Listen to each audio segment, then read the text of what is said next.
মানে ছেলেরা রোজা রাখবে, মেয়েরা শুধু ইফতার বানিয়ে খাওয়াবে, ওনাদের তার রোজা নেই, এই দায়িত্ব ওনাদের নাকি? আমাদের সমাজের মেয়েরা, কিছু মেয়েরা হীনমন্যতায় ভোগে, তারা মনে করে আমরা মেয়ে মানুষ অত ইবাদত করে কিটি হবে, তবে পুরুষরা এরকম মনে করে তোরা মেয়ে মানুষ অত শিখে টিকে কি হবে। এটাগুলো এক গ্রুপ। বর্তমান পৃথিবীতে বহু ধর্মের অনুসারী আছে, আবার ধর্মহীন মানুষও আছে। মুসলিম বাদে, ইসলামের অনুসারী বাদে যে যে ধর্মেরই থাকুক অথবা ধর্মহীন হোক, কিয়ামতের বিচারে, আল্লাহ তাআলার বিচারে সকলের পরিণতি একই হবে, চিরস্থায়ী জাহান্নাম। কি হবে? একটু জোরে বলেন, কি হবে? শুধু জাহান্নাম না, কি জাহান্নাম? চিরস্থায়ী জাহান্নাম। এই জগৎ যেমন আমরা দেখছি, এরকম আল্লাহ তাআলার আরো সৃষ্টি আছে, তার মধ্যে অন্যতম জান্নাত এবং জাহান্নাম। এই বিশ্বাস আমাদের আছে তো? আলহামদুলিল্লাহ, সবার আছে আলহামদুলিল্লাহ। তবে যুবকদের একটু কেমন কেমন লাগে মনে হচ্ছে, বিশেষ করে যারা বিজ্ঞান পড়ুয়া, এরা চিন্তা করছে স্যাটেলাইট স্টেশনে তো ধরা পড়েনি যে কোথায় জান্নাত কোথায় জাহান্নাম, তাই তো নাকি? কিরকম আছে না নাই?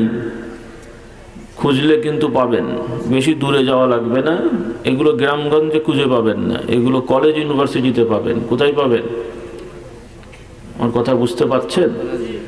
এই আপনারা যারা ভালো ভালো মানুষ বসে আছেন, আপনাদেরই নাতি পোতা ভাগ্নে শালা সম্বন্ধী এরকম অনেক আছে, কলেজ ইউনিভার্সিটিতে পড়ে, মুসলমানের সন্তান, আখেরাত পরকাল সম্পর্কে দৃঢ় ঈমান নাই, মুখে হয়তো বলতে সাহস পায় না, ভেতরের অবস্থা ভালো নয়।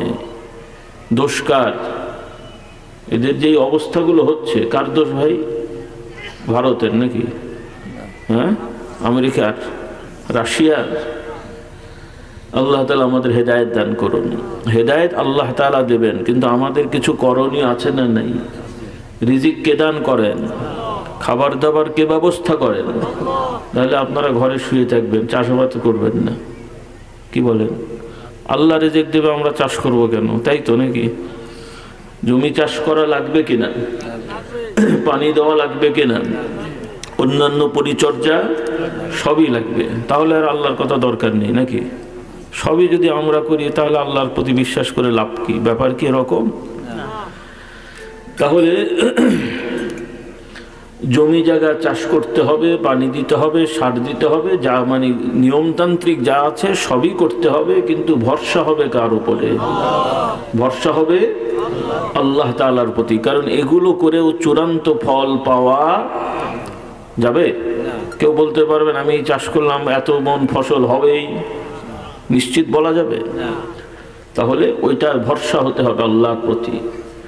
আবার বসে থাকাও যাবে না, এটা হলো দুনিয়ার রেওয়াজ।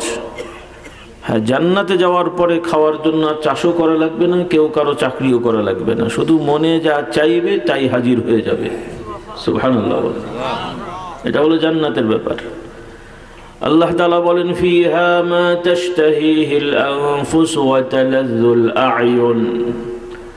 জান্নাতের বর্ণনা হাদিসে আছে, কোরআনুল কারীমে আছে। তার সারমর্ম হলো আল্লাহ তাআলা এই আয়াতে বললেন যে জান্নাতে এমন জিনিস দ্বারা সাজানো আছে, এমন বিষয় দ্বারা সেখানে সব কিছু সাজানো হয়েছে, মানুষের যা মন চাইবে এবং যা দেখলে তাদের চোখ জুড়িয়ে যাবে, এমন বিষয় দ্বারা জান্নাত সাজানো হয়েছে। সুবহানাল্লাহ। বাংলা বলে না, চোখ জোড়ানো মনের মতো জিনিস দুনিয়ায় পাওয়া যায়? দুনিয়ায় চোখ জোড়ানো মনের মতো জিনিস পাওয়া যায়? কারণ আজকে যেটা দেখলে চোখ জোড়ায়, 3 দিন পরে আর ওটা ভালো লাগে না। যত মজাদার খাবার হোক, একটু বেশি খেলে তারপরে আর অতিষ্ঠ লাগে। কয়েকদিন বিরিয়ানি খেলে তখন মনে হবে একটু আলু ভাত থাকলে ভালো হতো, কিন্তু কি বলে? কিন্তু জান্নাতের খাবার যতই খাবে ততই ভালো লাগবে। সুবহানাল্লাহ। কখনোই বিতৃষ্ণা আসবে না, এর বিপরীত চিন্তাও হবে না। সুবহানাল্লাহ। সেই জান্নাত আল্লাহ তাআলা ইমানদার মুমিন পুরুষ নারী সবার জন্য রেখে দিয়েছেন। বলুন সুবহানাল্লাহ। আল্লাহ তাআলা আমাদেরকে সেই জান্নাতি হওয়ার তৌফিক দান করুন। বলুন আল্লাহুম্মা আমিন। তো আমার ভাই বোনেরা, যে কথা বলছিলাম, আপনারা সবাই দুনিয়া নিয়ে ব্যস্ত, আমরা সবাই দুনিয়া নিয়ে ব্যস্ত, আমাদের ভবিষ্যৎ পরিকল্পনা করছি। 95 বছর বয়সের মানুষ, সেও ভবিষ্যৎ চিন্তা করছে যে বাড়িটার ফাউন্ডেশন দেবো, এই নকশা হবে, আদৌ ওই মধ্যে ঢুকতে পারবে তার নিশ্চয়তা। জোয়ান হলেও কথা, প্রথমত মৃত্যু তো আর বয়স হিসেবে আসে না, আসে? কেউ আমরা যুবকরা বলতে পারবো যে 60-এর আগে মরবো না, নাকি ফেরেশতা এলে মানে কি দৌড়াবেন পেছনে, যে পারবেন? নাকি মার্কা মারা দলের লোকগুলো ছিল এরকম যে ফেরেশতা এলে পেছনে পেছনে দৌড়াবো, কি পারবেন নাকি? তাহলে ইযা জাআ আজালুহুম লা ইস্তাখিরুনা সাআতান ওয়া লা ইস্তাকদিমুন। আজাল নির্ধারিত সময় মানুষের মৃত্যু, সেটা দুনিয়াবি কোনো বয়সে না, এমনি গড় একটা বলা হয় আয়ু, সেটা ভিন্ন। কিন্তু আল্লাহ তাআলা যার জন্য যেটা নির্ধারণ করে রেখেছেন, যখন সেটা আসবে সেটা কেউ বিলম্ব করতে পারবে না, দেরি করতে পারবে না। আবার জোর করে কেউ মৃত্যুবরণ করা, এটাও অন্যায়। আপনারা সবাই জানেন আত্মহত্যা কি বলে, মানে বড় অন্যায়, বড় অন্যায়। আল্লাহ তাআলা আমাদের সন্তানদের হেফাজত করুন। ইদানিং পৃথিবীব্যাপী আত্মহত্যার পার্সেন্ট বেড়ে যাচ্ছে। পৃথিবীতে বহু মানুষ এখন আত্মহত্যা করছে, বাংলাদেশেও দিনকে দিন বাড়ছে, ভারতে তো আছেই। যে যত ঈমান আমল থেকে দূরে সরবে, তাদের মধ্যে আত্মহত্যার প্রবণতা তত বেশি বাড়বে। কারণ মানুষ যখন হতাশার মধ্যে থাকে, তখন আত্মহত্যার প্রবণতা আসে। আর ঈমানদার কখনো হতাশা ভোগে না। মানুষ মাত্র ভুল ত্রুটি হয়, কিছুটা সমস্যা হয়, কিন্তু যার ঈমান যত মজবুত, তার অন্তর তত পরিচ্ছন্ন থাকবে। সে হতাশ হবে না, নিরাশ হবে না। তার গলায় ফাঁসির দড়ি দিলেও সে আশা করবে, আমার আল্লাহ চাইলে এখান থেকেও আমাকে মুক্তি করতে পারে। সুবহানাল্লাহ বললেন না? আর দুনিয়ার সব উন্নত প্রযুক্তি ব্যবহার করে আমার পাহারায় থাকলেও ঈমানদার বিশ্বাস করবে, ওর মধ্যে ওর থেকে একজন আমাকে প্রতিশ করে দিতে পারে না। বোঝেননি? পৃথিবীর ইতিহাসে বহু বড় বড় রাজা বাদশারা দেহরক্ষী দ্বারা হত্যা হয়েছে। কাদের দ্বারা? দেহরক্ষী, যাদেরকে দায়িত্ব দেওয়া হয়েছে পাহারা দেওয়ার জন্য, এরাই সাইজ করে দিয়েছে। এটা হলো দুনিয়ার বাস্তবতা। কাজেই ভরসা হবে কার প্রতি? আল্লাহ তাআলা আমাদেরকে হেফাজত করুন, বলুন আল্লাহুম্মা আমিন। তো দুনিয়া লাগবে না তা নয়, আল্লাহ পাঠিয়েছেন, আমরা লাগবে না বললে হবে নাকি? কোন লোক যদি বলে আমার দুনিয়া লাগবে না, টাকা লাগবে না, সত্যি কথা না মিথ্যে কথা? যত বড়ই হুজুর হোক, দুনিয়া আবার লাগবে না কেন? নবী রসুলগণেরও দুনিয়ায় পেশাজীবী হতে হয়েছে। কোন নবী কিন্তু বর্তমান আমরা যেমন হুজুর পেশা হয়ে যায়, বক্তা হুজুর পেশা হয়ে গেছে এখন অনেকের, আল্লাহ আমাদের হেদায়েত দান করুন। হ্যাঁ, আমরা ব্যস্ত মানুষ, ব্যস্ততা বেশি, আপনারা ভালোবাসেন, অন্য কাজ করার সুযোগ হয় না, এটা ঠিক আছে। কিন্তু এটাকে গতানুগতিক অন্যান্য পেশার মতন উপার্জনের কাজ করে নেওয়া, এটা কখনোই শোভা পাবে না। কারণ ওয়াজ নসিহত, আলেম ওলামাদের এই দায়িত্ব, এটা ইবাদত। এটা দুনিয়াবি মুদিখানার দোকানের গরু কি বলে আপনার চাল ডাল বিক্রি করার মতন কোরআন হাদিস বিক্রি করার পেশা নয়। বলুন নাউজুবিল্লাহ। যদিও কেউ কেউ এটাকে বানিয়ে ফেলেছে এরকম। আল্লাহ তাআলা তাদেরকে হেদায়েত দান করুন, আমাদেরকে হেদায়েতের উপরে দৃঢ় থাকার তৌফিক দেন। কারণ এই জগৎটা এমনভাবে কলুষিত হয়েছে যে অনেক সময় ধৈর্য ধরা মুশকিল হয়ে যায়। হ্যাঁ, কারণ আপনার আশপাশে অনেক হুজুর যখন বেশি বেশি টাকা চাইবে আর পাবে, তখন আপনি আর লোভ সামলাতে পারবেন, আপনাকেও শয়তান ওয়াসওয়াসা হবে, একটু বললে অসুবিধা কি? না, কথা বোঝেননি আপনারা? এরকম ঝামেলা হয়ে যাচ্ছে। আর এগুলো করলে দেখা যাবে যে সেই বাংলা কথা আছে না, যে সর্ষের মধ্যে ভূত। আপনার দেশে বলে, এর তফসির জানেন? এই সর্ষের মধ্যে ভূতের তফসির জানেন? হ্যাঁ, কথাটা তো জানেন। মানে হলো, এমনি যেমন আমরা তদবির করি, এটারও আবার মানদণ্ড আছে। গণহারে কাগজে লিখে গলায় হাতে ঝুলানো, এটা শরীয়ত সম্মত না। এটা ইমার্জেন্সি একটা অবস্থা। শরীয়তের মূল বিধান হলো, আমরা যেমন মানুষ, আর একটা সম্প্রদায় আছে জিন সম্প্রদায়, এরা মানুষকে অনেক সময় ডিস্টার্ব করে। এরা লোকালয়ে এসে মানুষের উপরে ভর হতে পারে, এই শক্তি তাদের আছে, এটা সত্য, কোরআন হাদিস এটা বর্ণিত। আমরা যেমন মানুষ, আর একটা জাতি আছে জিন সম্প্রদায়, তাদেরকে আল্লাহ তাআলা আগুন দিয়ে বানিয়েছেন। কি দিয়ে বানিয়েছেন? আর এই জিন সম্প্রদায়ের অন্যতম একজন সদস্য, তার নাম কি? হ্যাঁ, ইবলিস ওরফে শয়তান। আল্লামা ইবলিস ওরফে কি শয়তান নাকি, নাউযুবিল্লাহ। তো যাই হোক, জিন সম্প্রদায়, এদের মধ্যেও মানুষের মতন ভালো জিনও আছে, আবার কিছু দুষ্ট আছে। এরা অনেক সময় মানুষদেরকে ডিস্টার্ব করে। আর এদের এই দুষ্টুমি থেকে বাঁচার জন্য কোরআনুল কারীমের আয়াত এবং রাসূলুল্লাহ সাল্লাল্লাহু আলাইহি ওয়াসাল্লামের শেখানো কিছু দোয়া জিকির আছে, এটাই আমাদের জন্য যথেষ্ট। আর এগুলো পড়তে হয়। কি করতে হয় বলেন একটু? পড়তে হয়। যার যার অসুবিধা সে পড়বে। আর সে পড়তে যদি অক্ষম হয়, তাহলে তার আশপাশে যারা আত্মীয় স্বজন আছে, বাবা মা ভাই বোন চাচা ইত্যাদি, যারা সবসময় কাছে থাকে, এরা পড়ে তাকে দম করবে, ফু দেবে, পানি পড়ে দেবে ইত্যাদি ইত্যাদি, বা আলেম ওলামা আমাদের থেকে নিলেন, সেগুলো ব্যবহার করলেন। এটা হলো সোজা রাস্তা। আর কখনো কখনো এমন রোগী হয়ে যায় যে তাকে নিয়মিত পরিচর্যা করার কেউ থাকে না, এরকম অবস্থা হয়।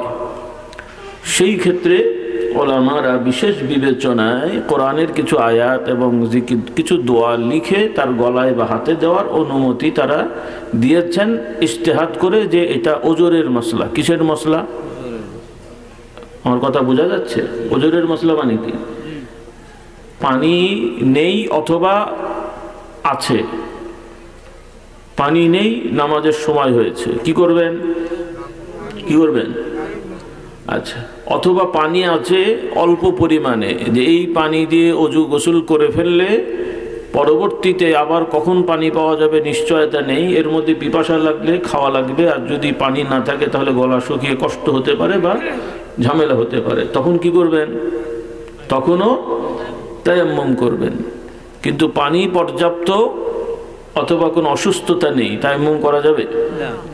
তাহলে যারা কোরআন শরীফের আয়াত পড়তে পারবেন, দোয়া দরুদ পড়তে পারবেন, তারা খামাখালি গলায় ঝুলিয়ে রাখবেন আর যাকে তাকে ঝোলাতে দিয়ে দেবেন। এটা আসলে শরীয়ত সম্মত নয়, কোরআনের আয়াত হলেও না। কিন্তু এখন তো আয়াত বাদেই, আয়াতও নয়, জিকিরও নয়, ফালতু জিনিস কি সব নকশা মকশা পেরেক টেরেক এগুলো ঢুকিয়ে গলায় ঝুলিয়ে দিচ্ছে।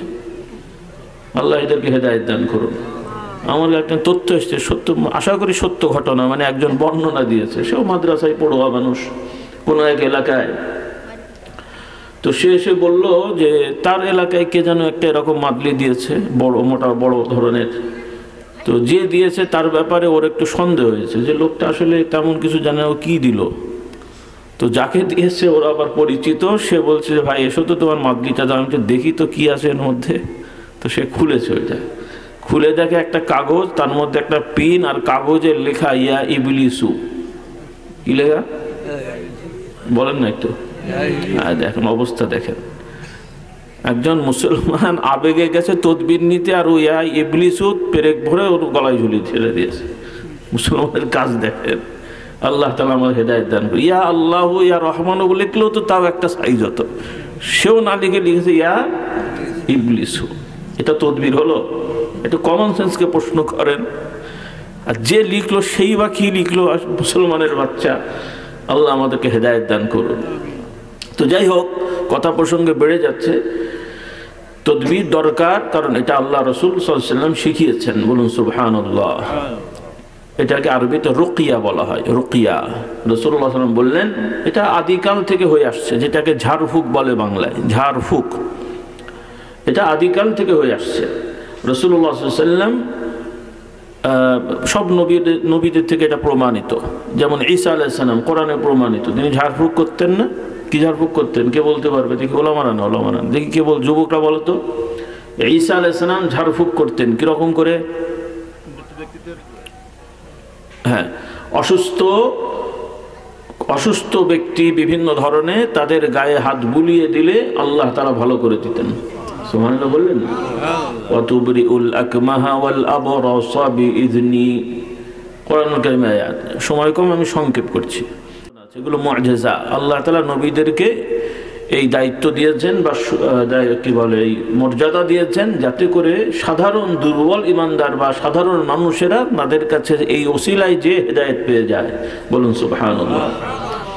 তো এই তদবীরের বিষয়টা অনেক গুরুত্বপূর্ণ, ভালো বিষয়, কিন্তু এটাকে অনেকে এমনভাবে কলুষিত করেছে যে সমাজের এমন কিছু লোক এগুলো করে, আর অনেক ভালো আলেমরা এটা করতে চান না। এটা ভুল। যারা উলামা ইকরাম, আপনারা যদি শরীয়ত সম্মত তদবীর না করেন, তাহলে দুষ্টরা সুযোগ কি পাবে? বাংলা বলে না একচেটিয়া বাজার, অর্থনীতিতে পড়েছেন, মানে একচেটিয়া শুধু ওরাই কাজ করবে।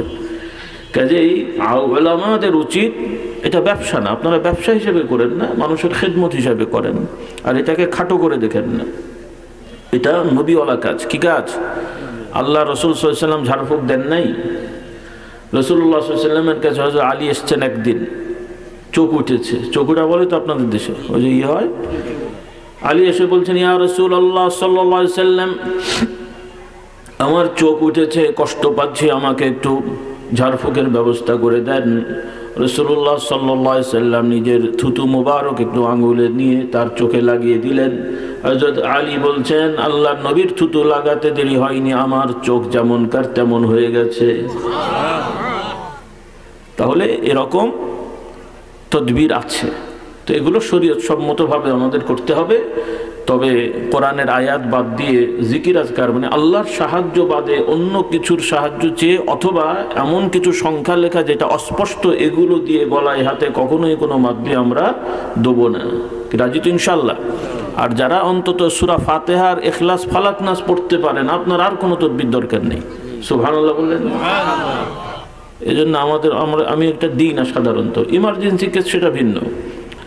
অনেক সময় আসে, ভাই আপনি জানেন হুজুর তদবির দেন, এটা গলায় কিছু রাখি, হাতে কিছু রাখি হেফাজতের জন্য।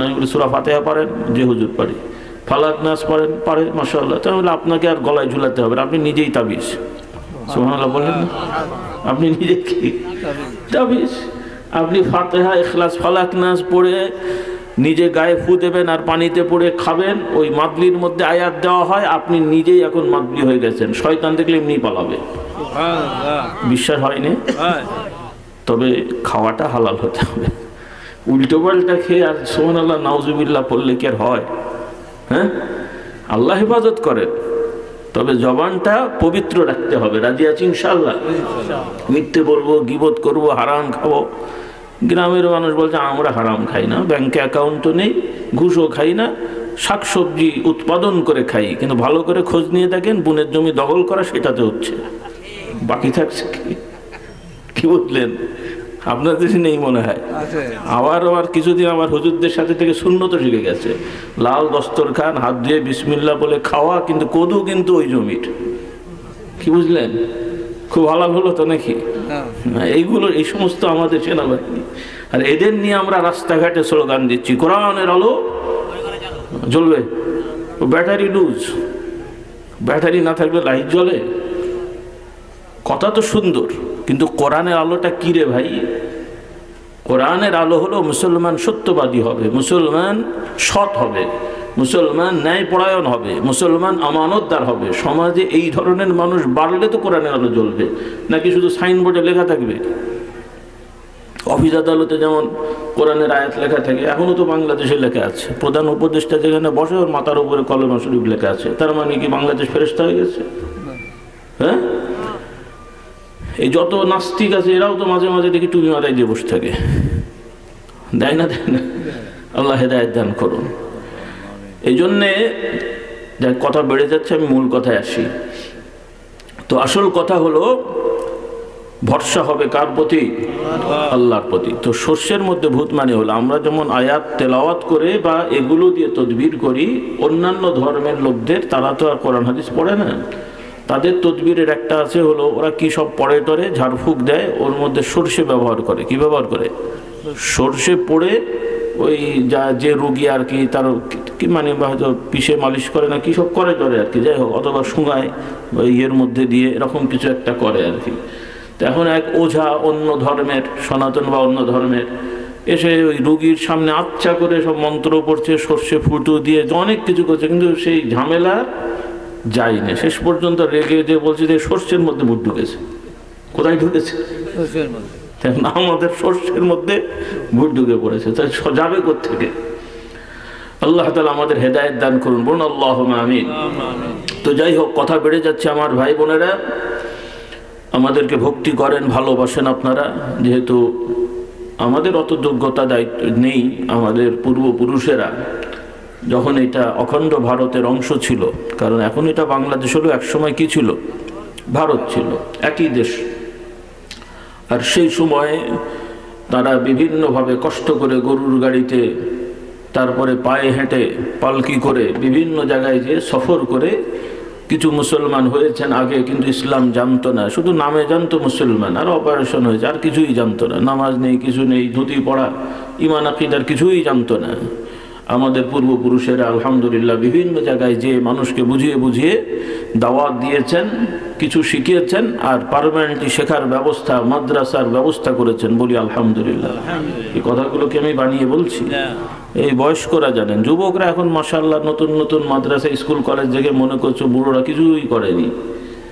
তোমার বাবা 5 বিঘে জমি রেখে গেলেন, সেটাকে এখন তুমি ঘিরে বাড়ি করে বলছো যে আমি সব করেছি, বাপ কিছু করেনি। তো জমি পেলে কোথায়? কথা বলে, বাপ জমি না রাখলে তোমার বাড়ি হতো? তো আমাদের পূর্বপুরুষ আল্লাহওয়ালারা এই মাদ্রাসা না করলে আজকে তো তুমি কলেমা শরীফও পড়তে পারতে না, এখনো তো নম পড়া লাগতো তোমার। কি বানিয়ে বললাম কথাটা? কাজেই পূর্ববর্তী উলামাদের অবজ্ঞা করা এটাও এক ধরনের কুফরি কাজ। কি কাজ? হ্যাঁ, তারা যা পেরেছেন আলহামদুলিল্লাহ করেছেন, তবে সেটাই সব সময়ের জন্য যথেষ্ট নয়, আপনাকেও করতে হবে। কথা এই, কিছু লোকেরা তাদের দোহাই দিয়ে নিজেরা হাত গুটিয়ে বসে আছে, আবার কিছু লোকেরা পূর্বের লোকদেরকে কিছুই করেনি, ওনারাই সব করছেন। এই দুটোই আমাদের জন্য খুব খারাপ।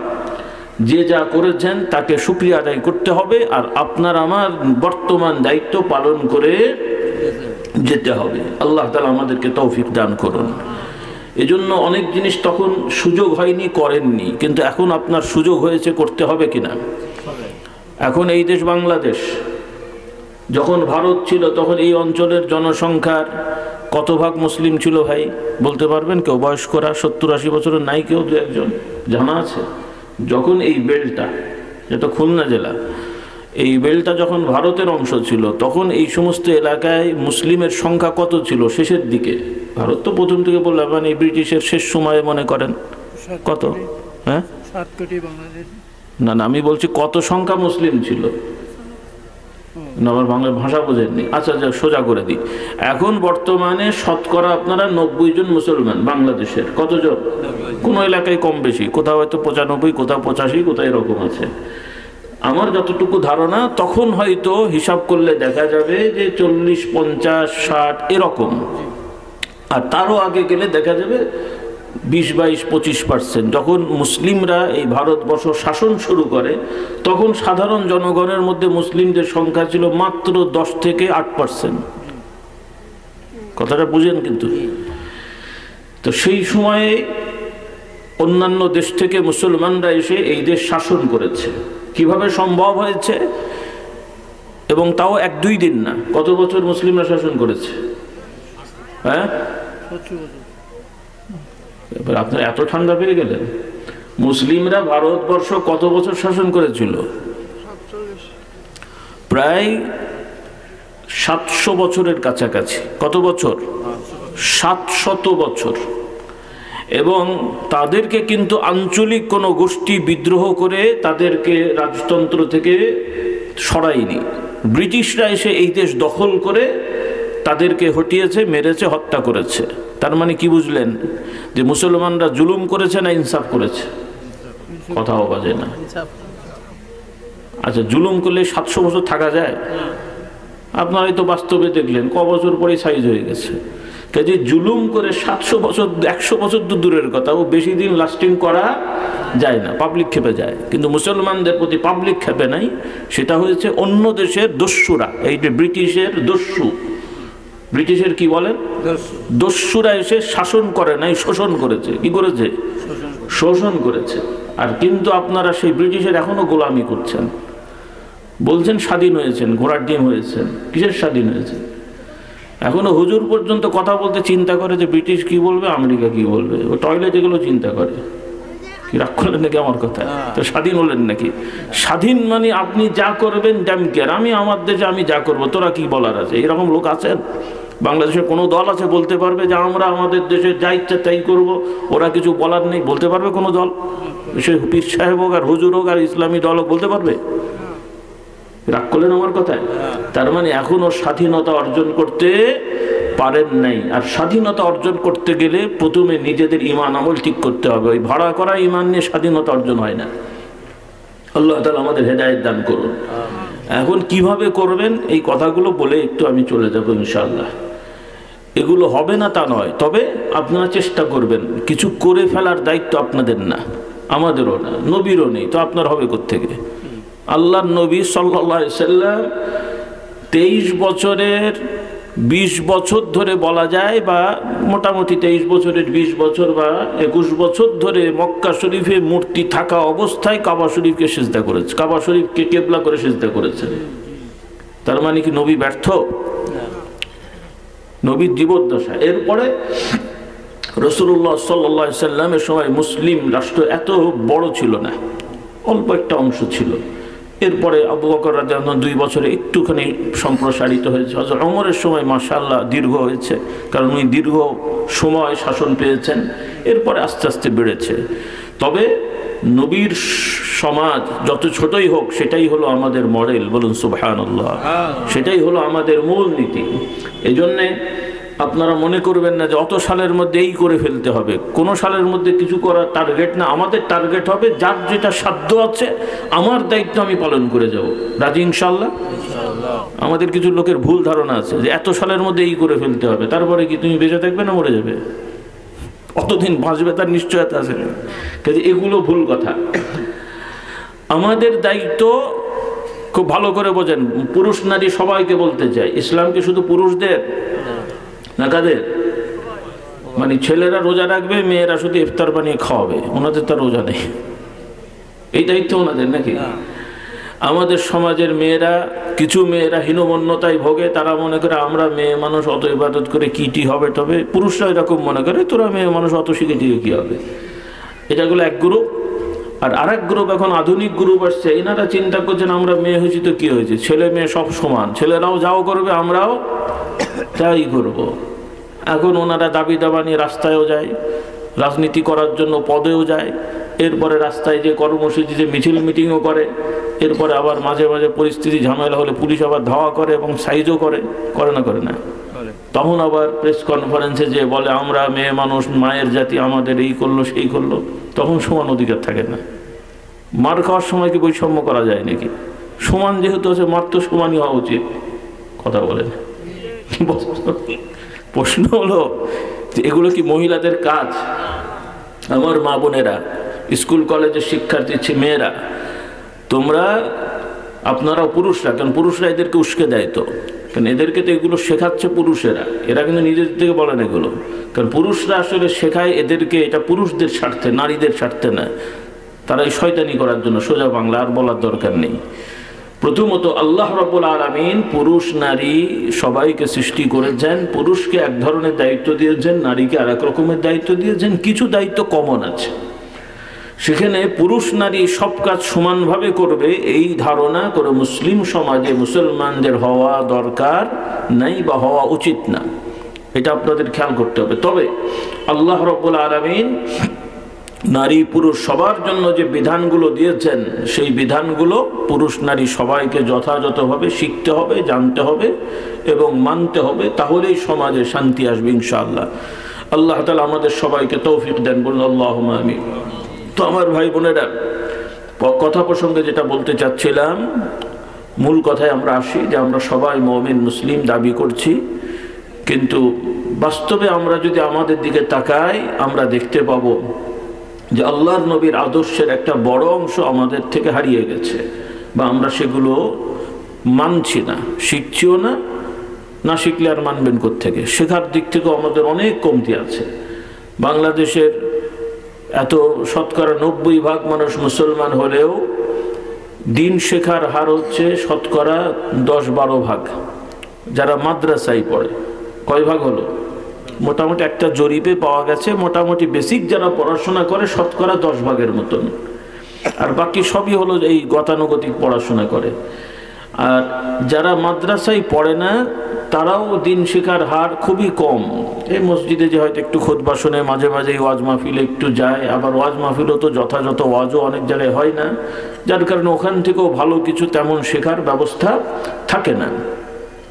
তো এইভাবে হিসাব করলে দেখা যাবে যে আমাদের মুসলমানদের একটা বড় অংশ, পুরুষ এবং নারী, বিশেষ করে নারীদের একটা বড় অংশ ইসলামের মূল বিষয়গুলোই জানে না, ইমানই ঠিক মতো জানে না। অনেক শিরকি কাজ আমাদের মধ্যে অহরহ হচ্ছে, বড় শিরকও হচ্ছে, ছোট শিরকও হচ্ছে। কবিরা গুনাহ তো আমাদের অনেকের এখন এটা স্বভাবে পরিণত হয়েছে, এবং এই কবিরা গুনাহগুলো না হলে যেন আমাদের সমাজই চলে না। বিভিন্ন অনুষ্ঠান কবিরা গুনাহ হয় না? হয় না? বিয়ের অনুষ্ঠান, বউ ভাতের অনুষ্ঠান, অলিমার অনুষ্ঠান, তারপরে আপনার বিভিন্ন ধরনের আরও কিছু নতুন নতুন অনুষ্ঠান বের হয়েছে, বিবাহ বার্ষিকী, ম্যারেজ ডে, হ্যান ত্যান, এগুলো এসছে না এখন সমাজে। এই সমস্ত অনুষ্ঠানে যা হয় কবিরা গুনাহ হয় না? হয় না? বলেন, হয় না? হয় না? এগুলো তো গেল এক ধরনের। এরপরে ইসলামের নামেও আরও কিছু আনুষ্ঠানিকতা আছে, সেখানেও গুনার কাজ হয়। বলুন নাউজুবিল্লাহ, ইসলামের নামে হচ্ছে। এইভাবে আমাদের হারাম কাজ রগে রগে ঢুকে আছে, ইমানেও জটিলতা আছে। যারা কিছু ইবাদত করি সেখানেও আমাদের শিরিক ঢুকে আছে, রিয়া, অহংকার, অহমিকা, এগুলো ঢুকে যাচ্ছে। আর রিয়া হচ্ছে, আল্লাহ নবী সাল্লাল্লাহু আলাইহি ওয়াসাল্লাম বলছেন, এটাও এক ধরনের শিরিক।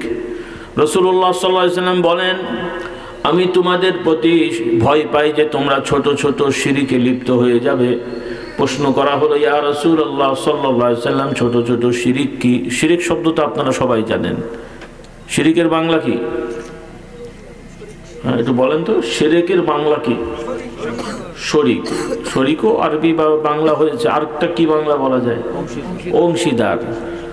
অর্থাৎ আল্লাহ রাব্বুল আলামিনকে অংশীদার করার মতন কোনো বিশ্বাস বা কর্মকে আরবি কোরআনের ভাষায় এবং ইসলামের ভাষায় শিরিক বলা হয়, এবং এটাকেই সব থেকে বড় অপরাধ বলা হয়। চুরি, ডাকাতি, খুন, ধর্ষণ, রাহাজানি, এগুলো তো বড় বড় অপরাধ আছেই। এর থেকেও বড় অপরাধ আল্লাহ তাআলার সাথে শরীক হয় এই ধরনের কোনো কথা বলা বা কাজ করা।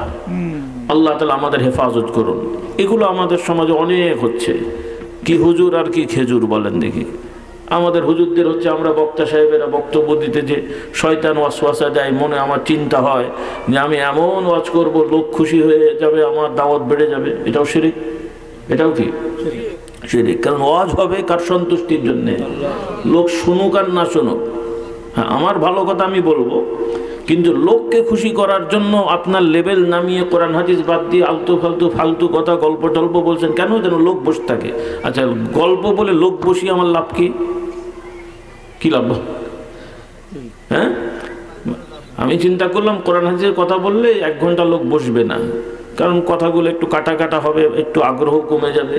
কাজে কিছু কোরআন বলে বাকি সব ফালতু কথা বললাম, যেন লোক বসিয়ে রাখি। তো লোক এই ফলো কথা বসিয়ে রাখলে লাভটা কি? বলে আপনি 20 মিনিট 25 মিনিট ভালো কথা বলে ছেড়ে দেন, লোকগুলো বাড়ি যে ঘুমায়।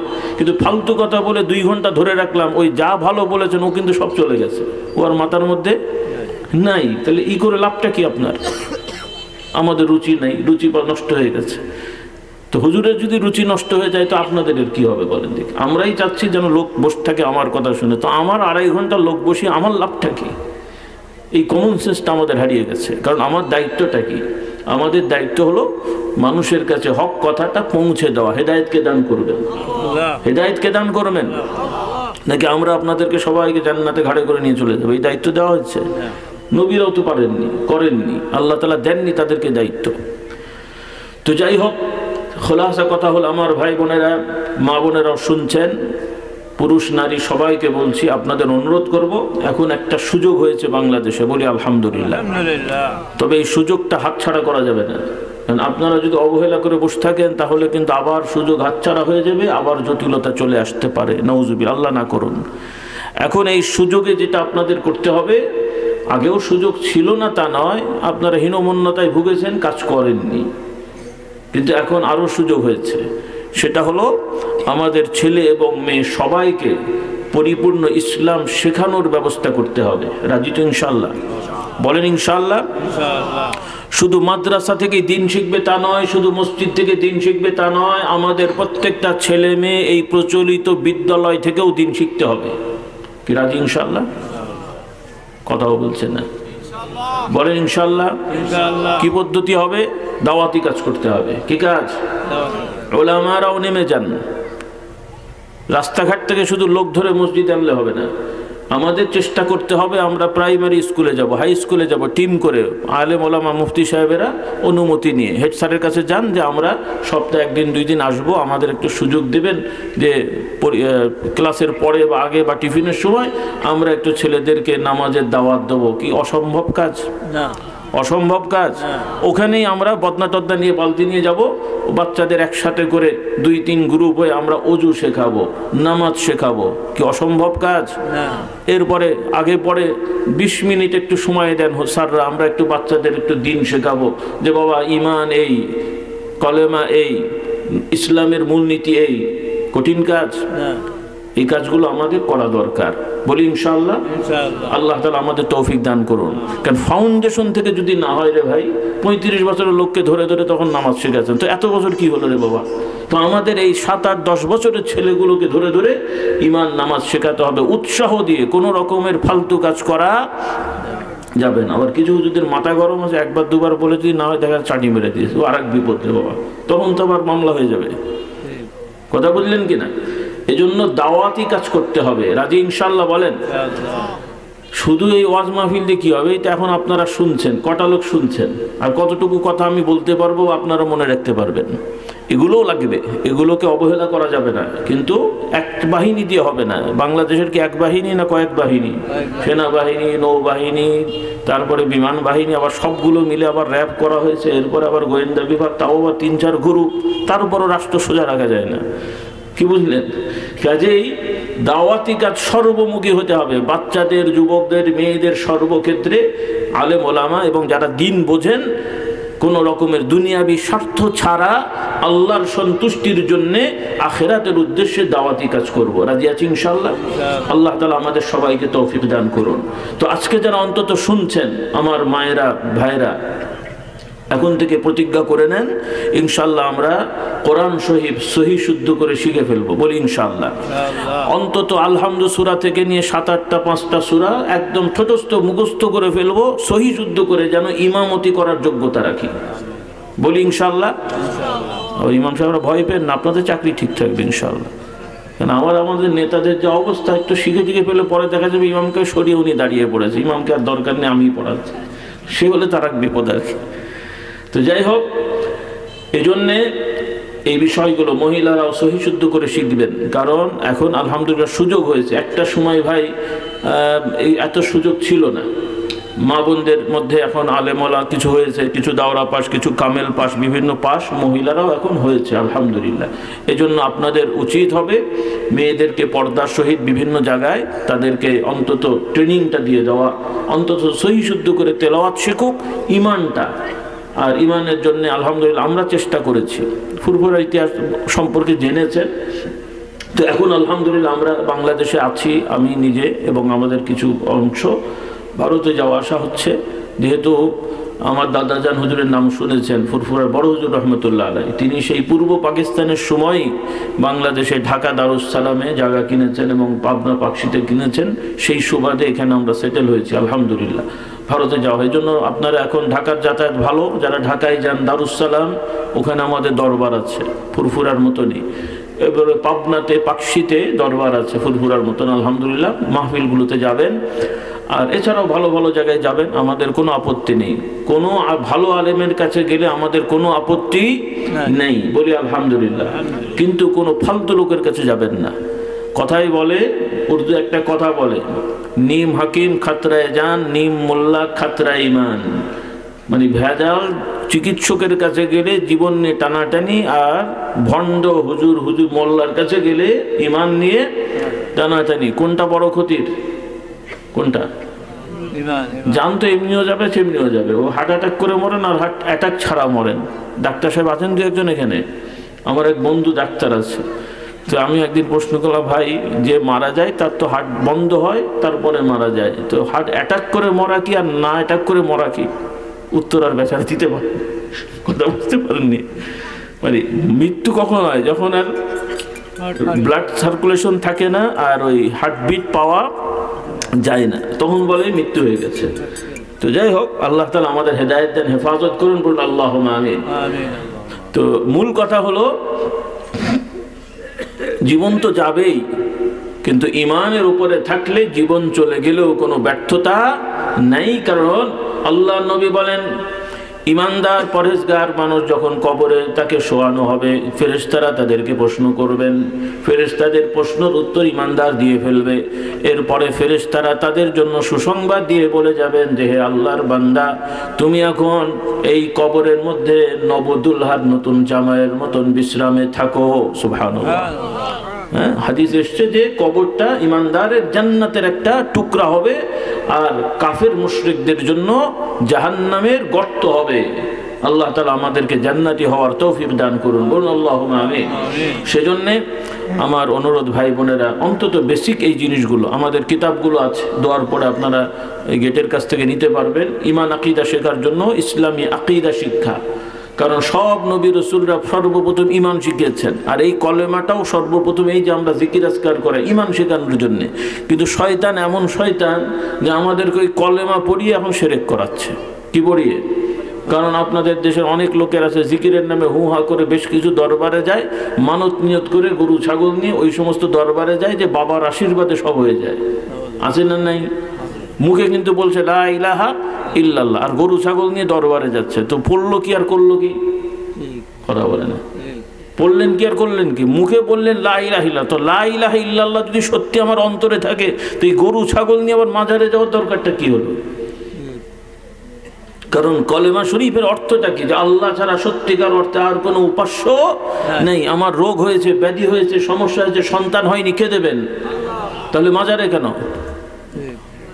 মাজারে তো জিয়ারত করবেন, জিয়ারত করা খারাপ না, কিন্তু রোগ ব্যাধি বালা মুসিবত হলে গরু ছাগল বাঁধেও এমনিও যদি কেউ জিয়ারত করে যায়, যে মানত করে আমার এই সমস্যা, হুজুরের দরবারে যে একটু জিয়ারত করি, এটাও শরীয়ত সম্মত না। এটাও শরীয়ত সম্মত নয়। কারণ বিপদের সাথে কবর জিয়ারতের কোনো সম্পর্ক নেই। বিপদের সাথে সম্পর্ক হলো আল্লাহর কাছে চাইতে হবে, আর সেটার মাধ্যম হলো নামাজ, সেটার মাধ্যম হলো রোজা, সেটার মাধ্যম হলো কোরআন তেলাওয়াত, সেটার মাধ্যম হলো বেশি বেশি ইস্তেগফার, তওবা ইস্তেগফার করা। বসে বসে নতজানু হয়ে আল্লাহর কাছে কাঁদে না, তওবা করেন, আল্লাহ আমাকে ক্ষমা করে দেন। আল্লাহ কিছু বলেন না, শুধু ক্ষমা করে দেন, ক্ষমা করে দেন, এটা বলতে থাকলেও আল্লাহ বিপদ উদ্ধার করবে। সুবহানাল্লাহ বলেন না? আল্লাহ তাআলা আমাদের কবুল করে নেন। কিন্তু উল্টো পাল্টা শয়তান আমাদেরকে শিখিয়েছে, হুজুরের মহব্বত লাগবে ঠিক আছে, কিন্তু কোথায় কি লাগবে আমরা বুঝতে পারি না। এখন কেউ যদি দেখেন বৃষ্টির সময় একটা হাঁড়ি মাথায় দিয়ে ঘুরছে, কেমন লাগবে? কথা বলে না। সে যদি যুক্তি দেয়, একটা হাঁড়ি বাড়িতে আছে, আমি আর ছাতা কিনবো কেন, হাঁড়ি নিয়ে চলে, কেমন লাগবে? হাঁড়ি কি মাথায় দেওয়ার জিনিস? এখন এইরকম যুক্তি দিলে তো হবে না। হুজুর লাগবে ঠিক আছে, কিন্তু কোথায় লাগবে? আলেমের কাছে যেতে হবে শেখার জন্যে, বোঝার জন্যে, নিয়ম পালনের জন্যে। কিন্তু হুজুর করে দেবেন, এ তো মুসলমানের বিশ্বাস না। করবেন কে? আল্লাহ তাআলা আমাদের হেফাজত। আবার হুজুরের দোয়া করলে হবে, না হলে হবে না, তাও না। হ্যাঁ, দোয়া আলেম ওলামা দোয়া করবেন, আমরা আগ্রহী, কিন্তু তার দোয়াতে হবে, আমার দোয়াতে হবে না, এটাও কিন্তু আবার ইমানের জন্য খাতরা। কারণ আপনি আমি যত বড়ই গুনাহগার হই, আমার ইয়াকিন থাকবে আমি গুনাহগার বড়, তবে আমার রবের রহমত দয়া এর থেকেও বড়। বলুন সুবহানাল্লাহ। এই জন্যে গুনাহ হয়েছে, তওবা করতে হবে। তার মানে আবার বলেন না গুনাহ করে যাবো, নাউজুবিল্লাহ। না রে বাবা, গুনাহ থেকে বাঁচবেন, কিন্তু কোনো বিপদ হলে মনে করেন না আমি গুনাহগার, আল্লাহকে বললে হবে না, হুজুরকে ঠ্যাং ধরতে হবে না। রে বাবা, এই কাজ করা যাবে না। ভাই বোনেরা, আল্লাহর কাছে চাইবো, মা বোনেরা আল্লাহর কাছে চাইবো, রাজি আছি। বিশেষ করে শেষ রাতে তাহাজ্জুদের সময়, ফজরের ওয়াক্ত হওয়ার আগে আল্লাহর কাছে চাইবেন। তবে এখানে একটা বলে রাখি, আমার ইমাম খতিব মুয়াজ্জিন ভাইদের অনুরোধ করব, আপনারা ফজরের আজানটা আউয়াল ওয়াক্তে দেবেন। কারণ আমাদের সমাজ একটা রেওয়াজ হয়ে গেছে, ফজরের আজান রমজান বাদে প্রায় সময় দেখা যায় 20-20 আধা ঘন্টা পরে দেয়। তো এটা খুব সমস্যাকর। আর সাধারণ মানুষ তত বোঝে তো যে না, ওরা মনে করে আজান দিলে মনে হয় ফজরের ওয়াক্ত শুরু হয়, আর অলরেডি তো আধা ঘন্টা আগে ঢুকে পড়েছে ফজর ওয়াক্ত। তারা অনেক সময় রোজা রাখতে যে ওই সময় ইফতার সেহরি খায়। কথাটা বোঝেননি আমার? আর ওরা বুঝতেও পারে না, সেজন্য। আর এখন না হলে ঘড়ি টড়ি ইত্যাদি হয়েছে, বা সেও অনেকে এই মোবাইল দিকেও টাইমটা তো বোঝে না। সেজন্য আপনাদের আহ্বান থাকবে, আপনারা ফজরের আজানটা সারা বছরই চেষ্টা করবেন আউয়াল ওয়াক্তে দেওয়ার, যাতে মানুষ জানতে পারে যে এই সময়টা ফজর হয়। কথা বোঝা গেল? আর তার আগে হলো তাহাজ্জুদের সময়। আমার ভাই বোনেরা তাহাজ্জুদের সময় একটু জিকির আজকার করবেন, 2 রাকাত, 4 রাকাত, 6 রাকাত, 8 রাকাত, সাধ্য অনুযায়ী নামাজ পড়ে ওই সময় যার যা মনের আকাঙ্ক্ষা আছে আল্লাহর কাছে বলবেন। এটা সবথেকে গুরুত্বপূর্ণ দোয়া কবুলের সময়। আল্লাহ তাআলা আমাদের তৌফিক দান করুন। আর বিশেষ করে আমার যুবকদের বলতে চাই, আজকে আমার যুবকেরা মাশাআল্লাহ এই কাজটা করেছেন, মাশাআল্লাহ তোমরা সেবা করছো। প্রথমত নিজেদেরকে গড়ে তোলো, অন্তত তোমরা নিয়ত করে ফেলো, প্রতিজ্ঞা করো যেগুলো হারাম কাজ আমরা করব না। নিজেরা অত বড় হুজুর না হতে পারলেও, পাগড়ি জোব্বা পরে ঘুরতে না পারলেও অন্তত হারাম কাজ করব না। কি করব না? পাগড়ি জোব্বা পরা ফরজ ওয়াজিব না, কিন্তু দাড়ি রাখা জরুরি। টাকনুর উপরে জামা কাপড় মানে প্যান্ট পায়জামা লুঙ্গি ইত্যাদি টাকনুর উপরে রাখা কি ফরজ। টাকনুর উপরে প্যান্ট পায়জামা ইত্যাদি রাখা ফরজ পুরুষদের জন্য। টাকনুর নিচে যে প্যান্ট পায়জামা ইত্যাদি যাওয়া ইচ্ছা করে ঝুলিয়ে রাখা এটা কবিরা গুনাহ। কি গুনাহ? কাজেই এই ধরনের বেসিক জিনিসগুলো আমার যুবকেরা ঠিক রাখবে। ফরজ নামাজ অন্তত যেন কাজা না হয়, ইচ্ছা করে জামাতের সহিত নামাজ পড়ো, কোরআন তেলাওয়াতটা শেখো, সত্যবাদী হও, কোনো মিথ্যাচার ধোঁকাবাজি করবো না। কৌশল করা দোষ না, কিন্তু মিথ্যা বলা দোষ। অনেকে কৌশলের নামে মিথ্যাচার করে, কৌশলের নামে ধোঁকা দেয়। অনেক দলের লোকেরাও কৌশলের নামে মানুষকে ধোঁকা দেয়, জনগণকে ধোঁকা দেয়, জাতিকে ধোঁকা দেয়। ধোঁকা আর কৌশল এক জিনিস না। ধোঁকা, কৌশল, প্রজ্ঞা তিনটা আলাদা।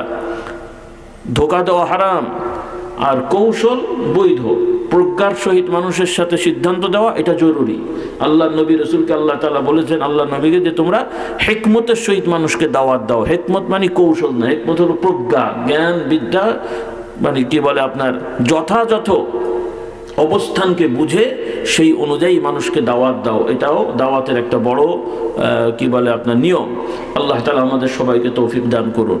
তো অনেক রাত হয়ে গেছে, আপনাদের কষ্ট হচ্ছে, বোঝার ক্ষমতাও কমে যাচ্ছে।